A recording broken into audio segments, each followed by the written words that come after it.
سیاست نگاروں سے بات ہوئی اور بات ہو رہی تھی کہ میڈیا کے اوپر بڑی اب لوگ کئی بار یہ تنقید کرتے ہیں کہ جی غیر ضروری خبریں اٹھاتے ہیں. بالکل غیر ضروری خبریں اٹھاتے ہیں, ایسی خبریں دیتے ہیں جن کا کوئی امپیکٹ نہیں ہے, یا نیشنل پالیٹکس پہ اس کا کیا امپیکٹ ہے. اگر آپ ایک ہلکے کی خبر دے رہے ہیں تو جی یہ پروگرام تو 8 بجے ہو رہا ہے, تو آپ کوئی نیشنل ایشو لے کے کریں. آپ کیوں ایک قصور کے ایم این اے یا ایم پی اے کے اوپر دکھا رہے ہیں کہ جی اس نے کتنی زمین کھا لی یا نہیں کھا لی. سوال یہ ہے کہ جب ہم ایک چھوٹی غلطی کو اگنور کرتے ہیں, مثلا آپ کو ایک ایگزامپل دیتا ہوں کہ آج صبح ایک اخبار میں خبر آئی ہوئی کہ پی ٹی وی نے ایک ٹیلی تھون کیا. انہوں نے ٹیلی تھون کیا سیلاب زدگان کے لیے. اس میں وزیر اعظم پاکستان نے بھی شرکت کی اور وزیر اعظم کو بتایا گیا پی ٹی وی کی انتظامیہ کی طرف سے کہ جی 4.5 کروڑ یا 5 کروڑ کو لگ بھگ اتنی رقم جو ہے اس کے لیے آ گئی ہے. اور وہ اعلانات بھی ہو گئے اور خوب داد تحسین بھی وصول ہو گئی, سب کچھ ہو گیا. بعد میں پتا چلا کہ وہ تو پلیجز تھے, جو اصل میں کلیکشن ہوئی وہ تو چند لاکھ تھی. اچھا, اس کو ریکٹیفائی کرنے کے لیے کچھ نہیں کیا گیا. وہ جو بھی اس کے ذمہ داران ہے وہ اسی طرح وہاں پہ کام کر رہے ہیں. آج ان کا ایک دوسرا دن تھا, کل ایک اور دن ہو جائے گا, اس کے بعد سارے بھول جائیں گے یہ باتیں. جب آپ اس طرح کی چھوٹی چھوٹی غلطیوں کو بھولتے ہیں یا آپ ان کو اگنور کرتے ہیں, یا آپ سمجھتے ہیں کہ کسی اخبار نے یا ٹیلی ویژن چینل نے اتنی چھوٹی سی خبر اس کو لے کے کیوں ہائی لائٹ کر دیا, تو اسے ایک بڑی غلطی سے بچنے کے لیے ہوتا ہے. لیکن بڑی غلطیاں کیا ہو رہی ہیں کہ نہیں ہو رہی ہیں.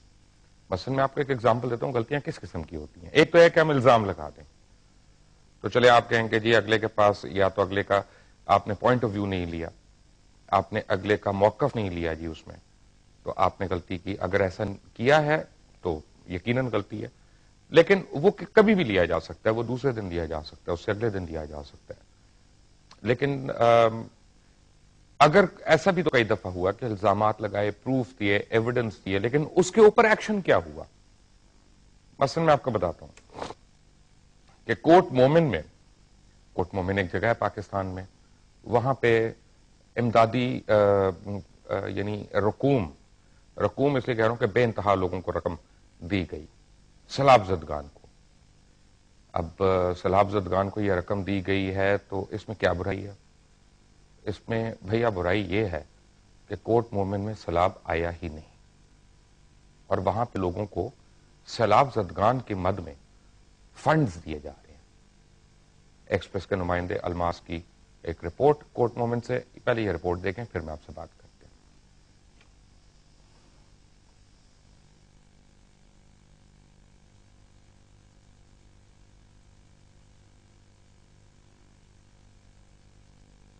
ہاں جڑے منی آرڈر آئے 4000 روپے والے فلڈ ریلیف سسٹم کے تحت تقریباً 29 لاکھ روپے اسی تقسیم کر چکے ہیں. تقریباً کم و بیش یہ تقسیم ہو چکا ہے, لیکن فلڈ تو پھر سارے پتہ بھی نہیں آیا اتنے, اس کے تحت جڑے منی آرڈر آئے اسی تقسیم کر دیتے ہیں.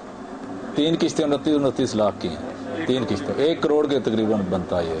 جی سن 4000 سیلاب دا ملیا تے 3000 ملیا دوسرا, تے سیلاب ساڈے پاس کوٹ مومن کوئی نہیں آیا. سانو جی پیسے نہیں ملے, سارے ملکاں ملے نے پیسے, سانو انہیں کوئی نہیں دیتے. اسی 8-9 دیہڑے اگے بھی ٹور کے واپس لگ گئی گھر, سارے لوکاں نو انہیں دیتے نے, سانو نہیں دے رہے. سیلاب تے اتنے نہیں آیا, دوجے لوکاں مڑ کیوں دیتے نے.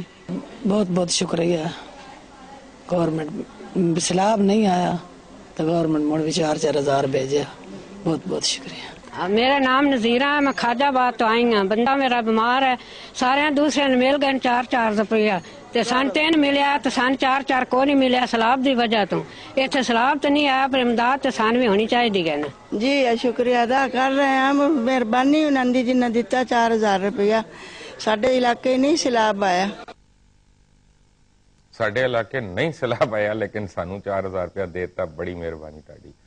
یہ بے نظیر انکم سپورٹ پروگرام کے تحت یہ سیلاب زدگان کو جو مدد کی جانی تھی وہ وہاں پہ دیا گیا, اور یہ کہہ کے دیا گیا کہ یہ جی سیلاب کے امدادی فنڈ وہ جو جاری ہونے تھے وہ دیے گئے. اور اگر میں ایک لمحے کے لیے یہ سوچ لوں کہ یہ کوئی ٹائپو ایرر ہے اور یہ سیلاب زدگان کی امداد نہیں کی جا رہی تھی, یہ نارمل حالات میں ان کی امداد کی جانی تھی, تو تب سوال یہ اٹھتا ہے کہ ابھی تک جو سیلاب زدگان کو جو 20-20 ہزار روپیہ عید سے پہلے دینے تھے وہ تو ابھی تک دیے نہیں گئے. تو یہ رقم جو ہے اس کی ڈسپنسیشن کیسے شروع ہو گئی؟ یہ ایسے سوالات ہیں جن کا جواب تو صرف وزیر اعظم پاکستان دے سکتے ہیں یا فرزانہ راجہ دے سکتی ہیں جو بے نظیر انکم سپورٹ پروگرام کی کو ہیڈ کر رہی ہیں.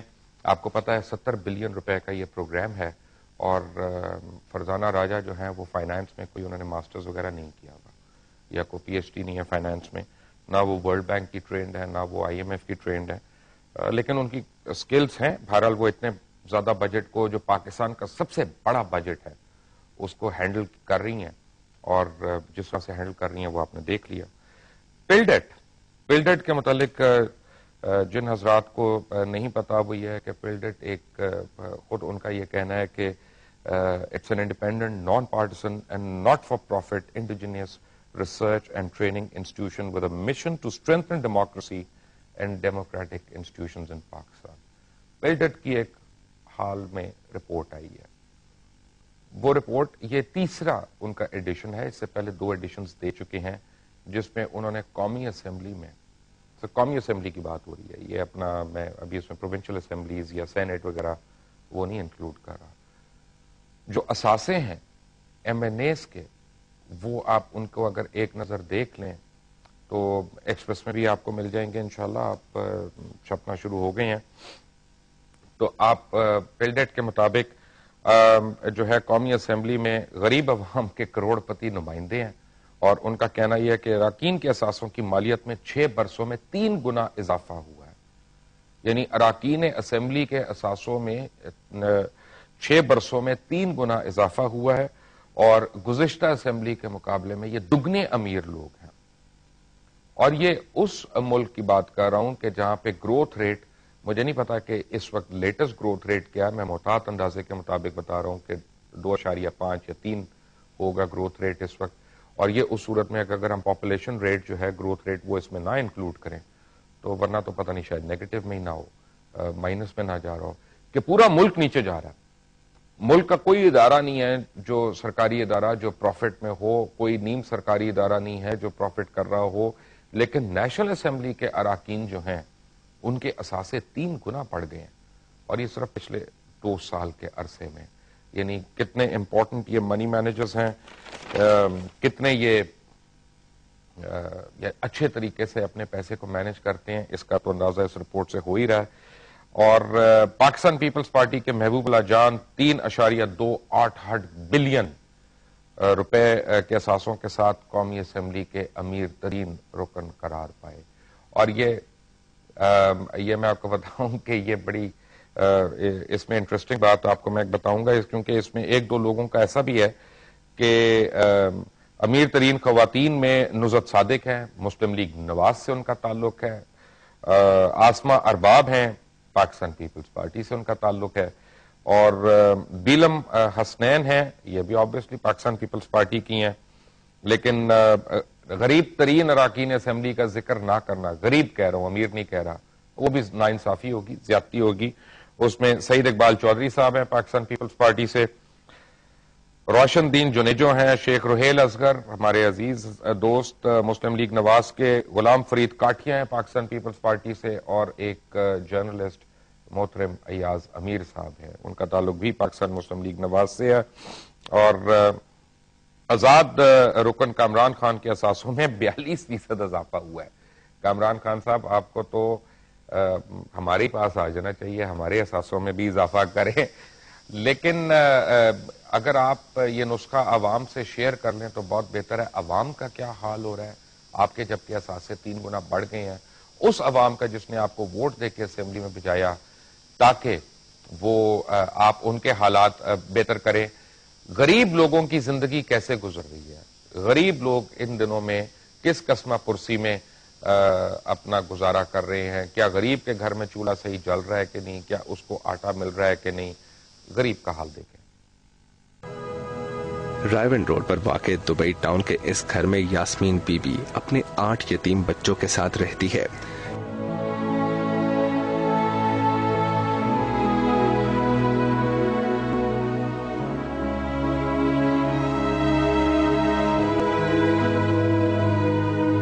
یاسمین کا میاں سوشل سیکیورٹی ڈپارٹمنٹ میں ملازم تھا, لیکن اس کے اپنے بچوں کو آج کسی قسم کی سوشل سیکیورٹی حاصل نہیں.